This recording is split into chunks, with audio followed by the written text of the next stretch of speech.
Okay, so every once in a while, a discovery comes along that sounds like it could literally rewrite the rules of how we understand materials, and maybe even how we build our entire technological world. Well, get ready. We're talking about something called the frequency-locked superconductor. And trust me, it's a potential game changer. I mean, just let that sink in for a second. It sounds like pure science fiction, right? What if you could take a piece of metal, play a very specific sound, and suddenly, it's a perfect conductor? No resistance, no wasted energy. All because of a sound wave. So how on earth could sound do something like that? For a century, the only way we knew how to make a superconductor was to make it cold, like ridiculously cold. That was the only control knob we had. Well, this discovery suggests there's a second knob, one that's been hidden in plain sight the whole time. Think about it this way.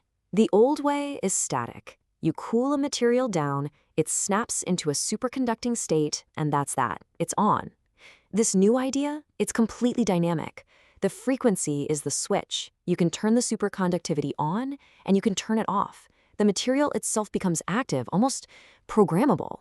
But finding something like this is, well, it's not easy.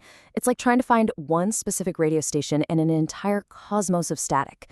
You can't just stumble upon it. You need a very special tool, something designed to listen for that one unique signal in all the noise. And that's exactly where a really powerful computational system enters the story. Meet the LDF engine. What makes this thing so unbelievably clever is that it isn't just searching for the right ingredients for a material. It's searching across two dimensions at the same time. On one axis, you have all the possible combinations of different metals. On the other axis, you have the entire spectrum of sound frequencies. It's hunting for that one magical intersection where something new and amazing can happen. And the way it searches is just relentless. The engine scans through frequencies one tiny step at a time. And for every single one of those frequencies, it runs a ton of simulations, mixing and matching 14 different elements to find the perfect recipe for that exact sound. Then, it gives each combination a score, building this enormous map of what's possible. So after sifting through this just ocean of data, it found something truly remarkable. A single, clear signal that just screamed out from all the background noise. The needle in the haystack. And this right here, this is the aha moment. Look at this. At almost every frequency, the score is negative. Nothing. It's all just noise. But then, at one precise frequency, 19.993 kilohertz, bam! The score shoots up to over 500. It's not a gentle hill. It's a massive, sharp spike. It's the signal they were looking for. So what does a score of 514 even mean? Well, it means the engine is predicting that at this exact frequency, the material becomes a superconductor at 280 Kelvin. Now, that might just sound like a number, but that's about 45 degrees Fahrenheit or 7 Celsius. We are not talking about a cryogenic lab. We are talking about the temperature of a cool room. And get this, the effect is unbelievably precise.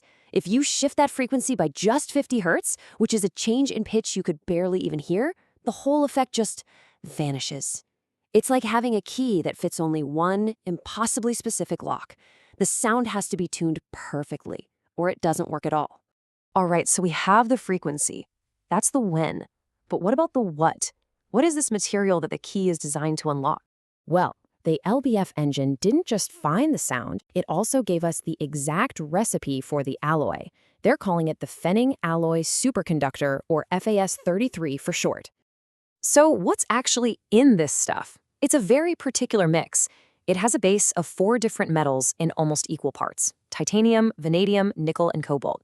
Then, to make it all work, it adds in 3 heavier elements as stabilizers. The important thing here is that this isn't just some random soup of metals. It's a highly engineered and, crucially, a reproducible formula. And each part of this alloy has a very specific job to do. Those first 4 metals, they create the basic electronic backbone. You can think of that as the stage. Then the 3 heavier elements come in, and they're like the stagehands, meticulously fine-tuning the local environment to create the absolute perfect conditions for this sound-driven magic to happen. Now, here's where it gets really weird and kind of beautiful. The physical structure of this alloy isn't predicted to be a nice, orderly crystal like you might expect. It's probably disordered, more like a glass. And that's not a bug, it's a feature. It actually supports this whole idea, that the superconductivity isn't a passive property of the material, but an active, driven state that is literally held together and stabilized by the frequency. So let's recap. We have a room temperature superconductor that we can turn on and off with sound. What does that actually mean for us? This is so much more than just a better material. This is an entirely new platform for building the future of technology. For instance, think about AI. Right now, two of the biggest roadblocks for AI are how much power it consumes and how much heat it generates. With zero-loss connections inside the chips, you could practically eliminate that problem. That would let us build insanely dense 3D stacked chips and could potentially let us run the trillion-parameter AI models of tomorrow right on our desktop computers. But it goes so much deeper than just making our current computers better. We could move beyond the simple on or off logic of today. Imagine computers that encode information in frequencies, a bit more like how our own brains work. You could have circuits made of this stuff that could completely reconfigure themselves on the fly, becoming a graphics processor one second and a CPU the next. We're not talking about static silicon anymore. We're talking about programmable matter. And this is where it all comes together in this incredible feedback loop. Think about it. In AI, the LBF engine discovered this new material. This material could then be used to build a vastly more powerful AI. And what would that next-gen AI do? It would discover even more revolutionary materials, even faster. It's a cycle of accelerating progress, a true recursive loop. The researchers behind it put it perfectly. They said this isn't just a new material, it's a new platform. The potential here is absolutely staggering because it could fundamentally change the foundation that all of our technology is built on. Which really leaves us with one last kind of mind-bending thought. For basically all of human history, we've built things by shaping static matter. But what if the next great leap forward isn't about building at all?